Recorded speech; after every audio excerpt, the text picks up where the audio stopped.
Hello दोस्तों, कैसे हैं आप सभी का स्वागत है आपके अपने इस यूट्यूब चैनल हिंदी की बिंदी में। दोस्तों, यहाँ आपको नेट JRF हिंदी साहित्य विषय की तैयारी कराई जाएगी। तो आज जो हम विषय ले रहे हैं वह है हिंदी साहित्य की गद्य विधाएं। अभी तक मैं आपको हिंदी उपन्यास के विषय में बता रही थी, लेकिन आज मैं एक अलग विषय हिंदी साहित्य की गद्य विधाएं लेकर आई हूँ। तो आइए चलिए इसकी शुरुआत करते हैं।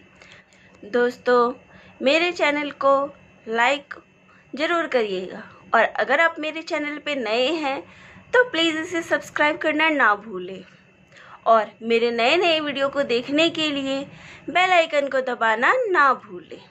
अगर आपके पास कोई अन्य सुझाव हो तो प्लीज़ कमेंट बॉक्स में ज़रूर लिखिएगा ताकि मैं अपने वीडियो में कुछ बदलाव ला सकूं।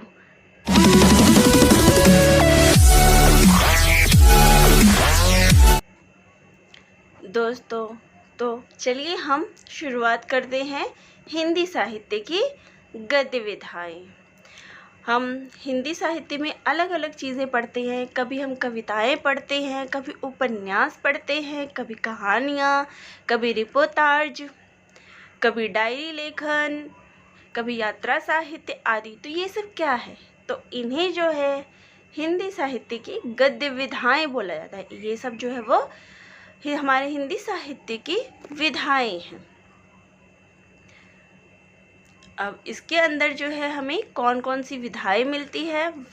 उपन्यास, कहानी, एकांकी, नाटक, कविता, लघु कथा, निबंध, आलोचना, रिपोर्टाज, डायरी लेखन, जीवनी, प्रहसन, आत्मकथा, संस्मरण, गद्य काव्य, व्यंग्य, रेखाचित्र, यात्रा वृत्तांत, पत्र साहित्य, साक्षात्कार और फीचर लेखन। तो ये सब जो है वो गद्य साहित्य की विधाएं हैं। अब सबसे पहले हम विधा की परिभाषा जानते हैं कि विधा वास्तविकता में होती क्या है।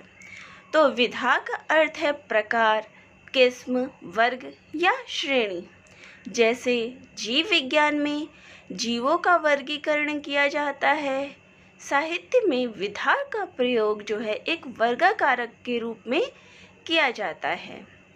तो इसी प्रकार से हमें हिंदी साहित्य के अलग अलग विषयों को एक इकट्ठे जोड़ दिया है और इसको हमने विधा का नाम दिया है। इनकी पहचान समय के साथ कुछ मान्यताओं के आधार पर निर्मित की जाती है। आइए सबसे पहले हम इसकी पहली विधा उपन्यास के बारे में पढ़ते हैं। उपन्यास गद्य साहित्य की विधा है जिसमें मानव जीवन का विस्तृत रूप कथा में रोचक प्रकार से प्रस्तुत किया जाता है और साथ ही इसमें युगीन प्रवृत्तियाँ भी प्रस्तुत की जाती है ताकि मनुष्य को कुछ दिशा निर्देश मिल सके। तो यह जो है वो हमारी हिंदी साहित्य में हम अलग अलग चीज़ें पढ़ते हैं। तो उपन्यास जो है वो इसकी बहुत ही महत्वपूर्ण विधा है। हमने उपन्यास को अलग अलग ढंग से शुरू से पढ़ते आए हैं। तो यह जो है हमारी उपन्यास हिंदी साहित्य की पहली विधा है। अब उपन्यास जो है वो अलग अलग चीज़ों से निर्मित हुआ है। इसके लिए हमें किन किन चीज़ों की आवश्यकता पड़ती है उपन्यास के लिए? तो इसमें सबसे पहले एक कथानक यानी कहानी की आवश्यकता पड़ती है। फिर इसमें पात्र व चरित्र चित्रण आता है, संवाद, देशकाल तथा वातावरण, भाषा शैली, उद्देश्य। तो ये सब जो है वो हमारे उपन्यास के तत्व हैं। इन सब को लेके उपन्यास का निर्माण होता है। अब उपन्यास भी अलग अलग तरह के हमें देखने को मिलते हैं। तो उपन्यास के प्रमुख भेद कौन कौन से हैं? तो सामाजिक उपन्यास, ऐतिहासिक उपन्यास हो गया, मनोवैज्ञानिक, राजनैतिक, पौराणिक, आंचलिक, जासूसी और क्रांतिकारी। तो इतने तरह के हमें जो है उपन्यास मिलते हैं। अब हम कुछ उपन्यास के उदाहरण देख ले, जैसे कि प्रेमचंद के द्वारा लिखा गया गोदान। ये जो है वो ग्रामीण जीवन का महाकाव्य है, तो ये ग्रामीण परिवेश में लिखा गया उपन्यास है। मैला आंचल जो कि फणीश्वर नाथ रेणु जी का लिखा गया है, यह एक आंचलिक उपन्यास है। झूठा सच ये यशपाल जी के द्वारा लिखा गया है, यह देश विभाजन के ऊपर आधारित है। तो इसी प्रकार से अलग अलग हमें उपन्यास देखने को मिलते हैं। अब कहानी क्या होती है? कहानी जो है वह गद्य साहित्य की सबसे लोकप्रिय मनोरंजक विधा है। कहानी साहित्य की वह गद्य रचना है जिसमें जीवन के किसी एक पक्ष का कल्पना प्रधान, हृदय स्पर्शी एवं सुरुचिपूर्ण कथात्मक वर्णन होता है। तो यह जो होती है वो उपन्यास के मुकाबले छोटी होती है, और जो लोग होते हैं वो कहानी जो है बहुत ही इंटरेस्ट से कभी भी पढ़ते हैं। छोटे क्लासेस से हम कहानी पढ़ते आते हैं, तो ये बहुत ही रोचक विधा है।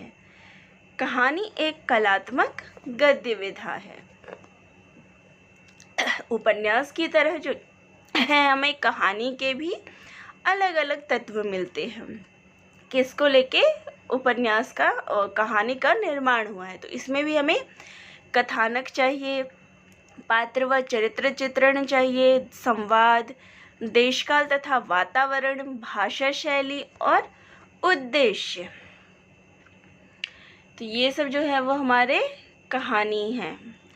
अब है हमें एकांकी।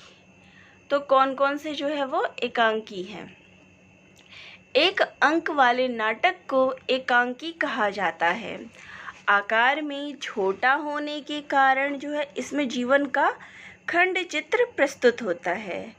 इसमें भी तत्व होते हैं। इसमें पात्रों की संख्या व घटनाएं कम होती है, क्योंकि यह जो होता है वो एक ही अंक की कहानी होती है। इसलिए इसको एकांकी कहते हैं। एकांकी अनेक प्रकार की होती है, जैसे कि सामाजिक एकांकी, पौराणिक एकांकी, ऐतिहासिक एकांकी, राजनीतिक एकांकी, चरित्र प्रधान एकांकी, तथ्यपूर्ण एकांकी। तो ये जो है वो एकांकी के प्रकार हैं। अब कुछ एकांकी के नाम हैं, जैसे कि एक घूंट जयशंकर प्रसाद जी के द्वारा लिखा गया है। बादल की मृत्यु रामकुमार वर्मा के द्वारा लिखा गया है। इसे जो है वो प्रथम एकांकी भी माना जाता है। अपना अपना जूता लक्ष्मीकांत वर्मा जी के द्वारा लिखा गया है। सबसे बड़ा आदमी भगवती चरण वर्मा के द्वारा लिखा गया है। महाभारत की सांझ भारत भूषण अग्रवाल जी के द्वारा लिखा गया है। तो ये सब जो है वो हमारे एकांकी हैं। एकांकी के लिए भी हमें अलग अलग चीज़ों की आवश्यकता पड़ती है, जैसे कि इसमें कथा वस्तु होना चाहिए, पात्र व चरित्र चित्रण, संवाद, भाषा शैली, देशकाल तथा वातावरण और उद्देश्य। तो इन सभी को मिला के जो है वो हमारी एकांकी का निर्माण होता है। अब नाटक क्या होता है? नाटक शब्द नट से निर्मित है, जिसका आशय है सात्विक भावों का अभिनय। हिंदी में नाटक लिखने का प्रारंभ पद्य के द्वारा हुआ था, लेकिन आज के नाटकों में गद्य की प्रमुखता है। तो पहले जो है वो गीति नाट्य आदि लिखे जाते थे गीत की शैली में, आजकल जो है वो गद्य शैली में लिखा जाता है। नाटक गद्य का वह कथात्मक रूप है जिसे अभिनय, संगीत, नृत्य, संवाद आदि के माध्यम से रंगमंच पर अभिनीत किया जा सकता है। पाश्चात्य आचार्यों के मतानुसार नाटक के प्रमुख तत्व है कथा वस्तु, पात्र व चरित्र चित्रण, संवाद, भाषा शैली, देशकाल और वातावरण, उद्देश्य, संकलनत्रय और रंगमंचीयता। तो ये सब जो है वो हमारे पाश्चात्य आचार्यों के द्वारा कहा गया है। अब भारतीय विद्वानों के अनुसार जो है वो नाटक के तत्व कौन कौन से हैं? कथा वस्तु, नेता यानी कि नायक जो हो गया वो, रस, अभिनय और वृत्ति, ये सब जो है वो भारतीय विद्वानों के अनुसार नाटक के तत्व हैं। अब कुछ नाटकों के नाम मैं आपको बता दूं, जैसे कि अंधेर नगरी भारतेंदु हरिश्चंद्र के द्वारा लिखा गया है। ध्रुव स्वामिनी जयशंकर प्रसाद जी के द्वारा लिखा गया है। अंधा युग धर्मवीर भारती के द्वारा लिखा गया है। आषाढ़ का एक दिन मोहन राकेश जी के द्वारा लिखा गया है। महाभोज मन्नू भंडारी जी के द्वारा लिखा गया है। तो ये सब जो है वो हमारे नाटक है। कविता, कविता क्या होती है? कविता साहित्य की वह विधा है जिसमें किसी कहानी का या मनोभाव को कलात्मक रूप से किसी भाषा के द्वारा अभिव्यक्त किया जाता है।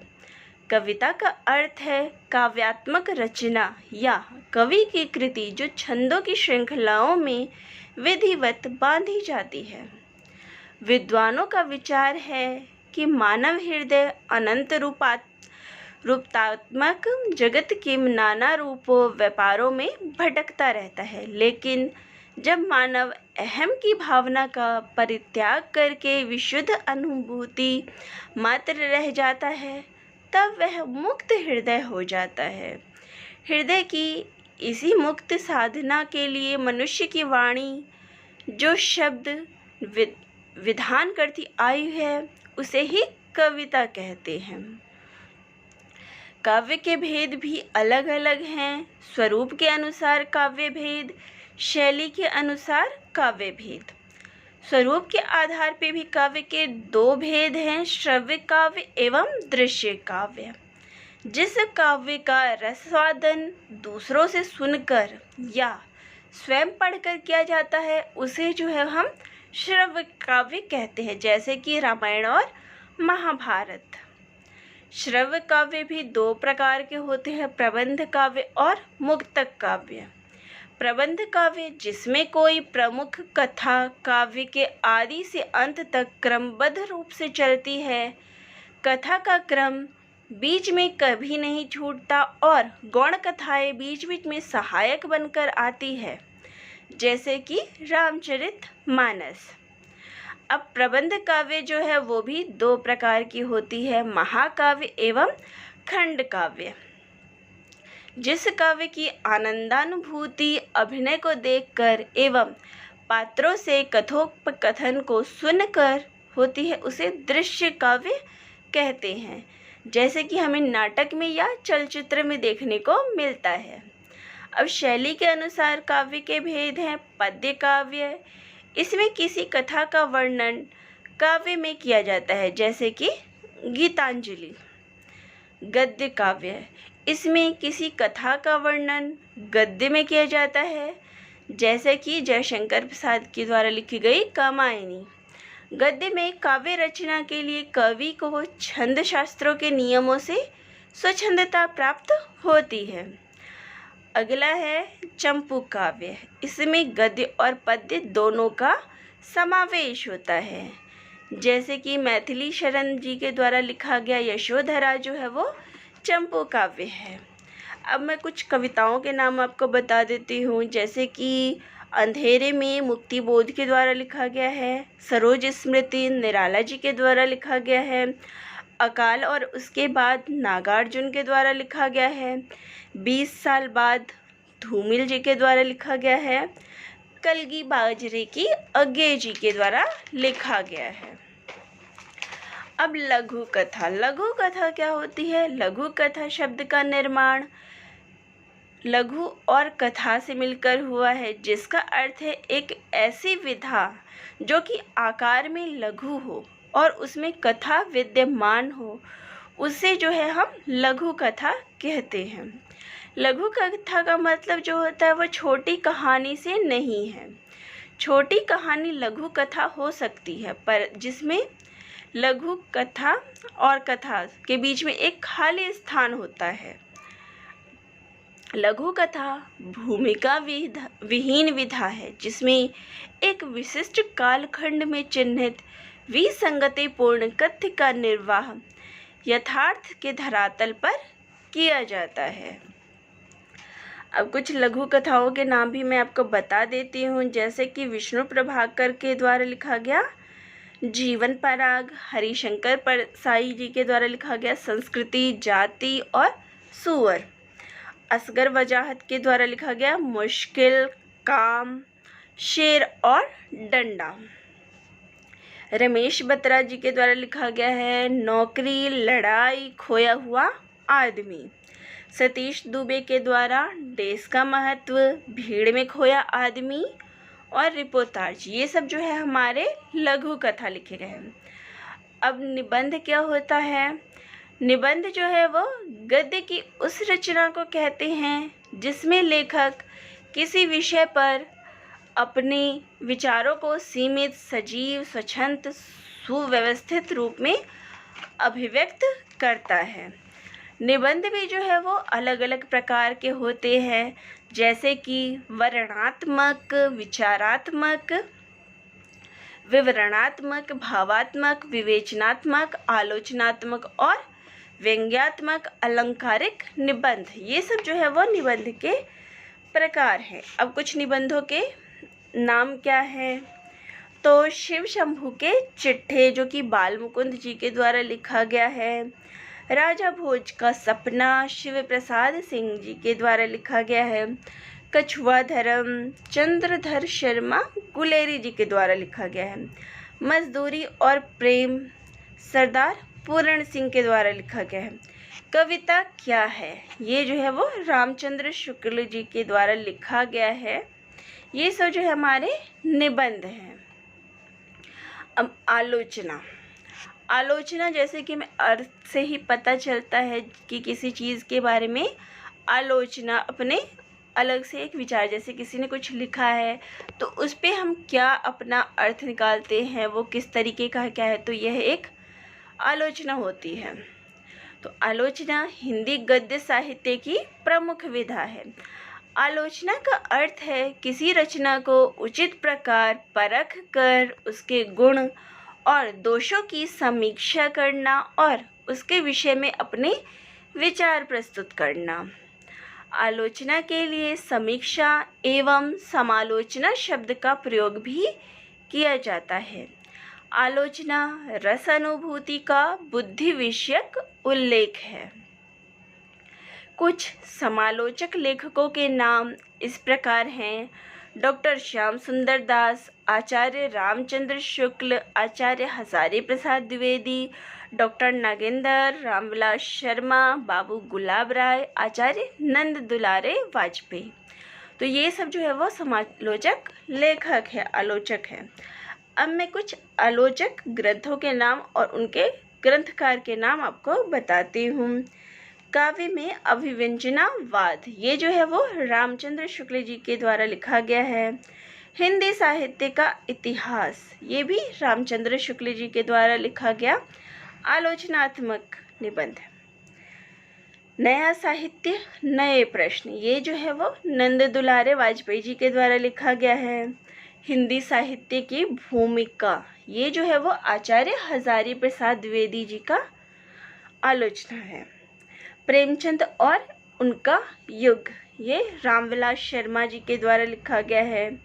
रीति काव्य की भूमिका, ये डॉक्टर नागेंद्र जी के द्वारा लिखा गया है। तो ये सब हमारे आलोचनात्मक ग्रंथ हैं। अब रिपोर्ताज क्या होता है? रिपोर्ताज मूल रूप से फ्रांसीसी भाषा का शब्द है जिसका अर्थ है सरस एवं भावात्मक अंकन। इसमें लेखक किसी भी आयोजन, घटना, संस्था आदि की कलात्मक ढंग से रिपोर्ट तैयार करके जो प्रस्तुतिकरण करता है उसे ही रिपोर्ताज कहते हैं। जैसे कि हम कहीं गए घूमने, वहाँ हमने क्या क्या देखा, क्या क्या कुछ हमें अच्छा लगा, क्या बुरा लगा, ये सब चीज़ों की जो हम रिपोर्ट लिखते हैं तो उसको ही हम रिपोर्ताज कहते हैं। इसमें लेखक घटना का स्वाभाविक वर्णन करता है। यह गद्य साहित्य की आधुनिक विधा है।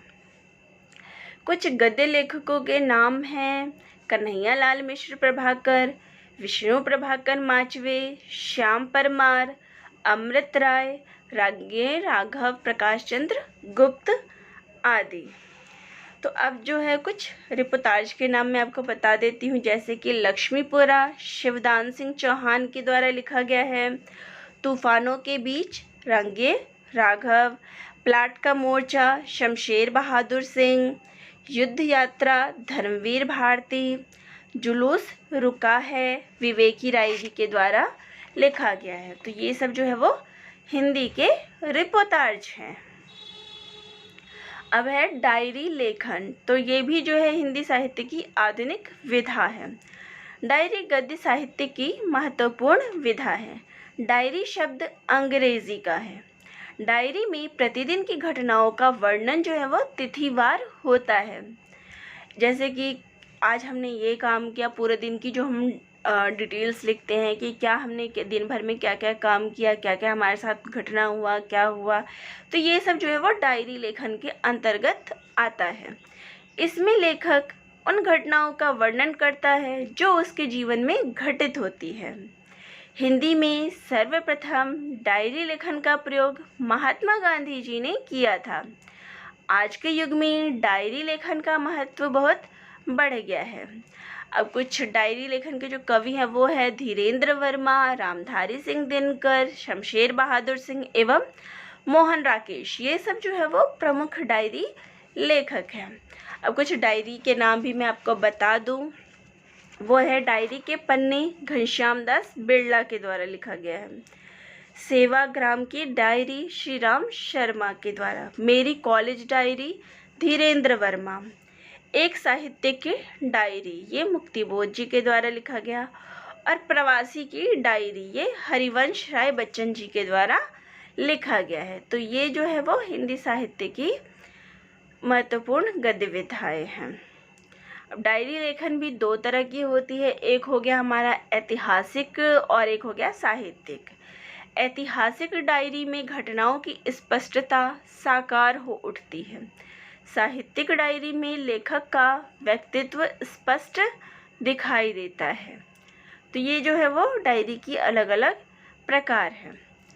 तो ये हमारे साहित्य की गद्य विधाएं थी। कुछ गद्य विधाएं अभी भी बाकी है जिनको मैं इसके अगले पार्ट में लेके आऊँगी। तो दोस्तों आप सभी का बहुत बहुत धन्यवाद। प्लीज़ मेरे चैनल को लाइक, शेयर और सब्सक्राइब ज़रूर करिए।